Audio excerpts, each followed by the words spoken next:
అధికారం ఉందనే అహంకారంతో సీఎం జగన్ రాష్ట్రంలో దోపిడీ చేసి విధ్వంసం సృష్టించారని కర్నూలు జిల్లా ఆలూరు ప్రజాగళం సభలో టీడీపీ అధ్యక్షుడు చంద్రబాబు మండిపడ్డారు.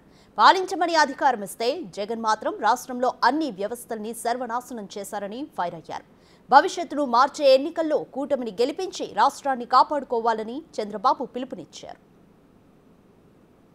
సేవ చేసే అవకాశం అధికారం వస్తే ఒక బాధ్యతగా ఉండాలి.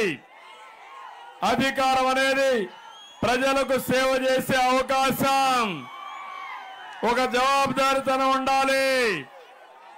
కానీ జగన్మోహన్ రెడ్డికి అహంకారం, అధికారం నెత్తినెక్కి అహంకారంతో విర్రవీగుతున్న వ్యక్తి జగన్మోహన్ రెడ్డి. అందుకే ఈ ఆలూరులో చెప్తున్నా, జగన్మోహన్ రెడ్డి పేరు మార్చి ఇక మీద జగన్ రెడ్డిగా నామకరణం చేస్తున్నా. ఈ జగన్ రెడ్డి అహంకారంతో, దోపిడీతో విధ్వంసం చేసి మీ జీవితాలను నాశనం చేశాడని చెప్పి నేను మీకు తెలియజేస్తున్నా.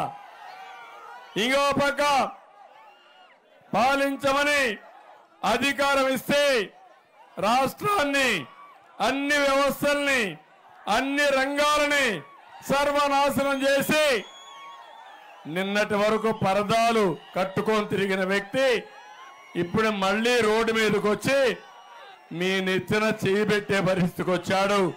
జాగ్రత్తగా ఉండమని మిమ్మల్ని అందరినీ కోరుతున్నా. ఆయన అంటున్నాడు, వాలంటీర్ ఉద్యోగం ఇస్తే మీ అందరికీ ఉద్యోగం ఇచ్చినట్టని. జగన్మోహన్ రెడ్డి మనస్తత్వం అందరూ బానిసలుగా ఉండాలి. ఆయన ఒక్కడి దగ్గరనే డబ్బులు ఉండాలి. మనమందరం ఆయనకు ఊడిగం చేయాలి. లెక్కలేని మనస్తత్వం, పెత్తందారి వ్యవస్థ. ఈ విషయం మీరు గుర్తుపెట్టుకోవాల్సిన అవసరం ఉంది.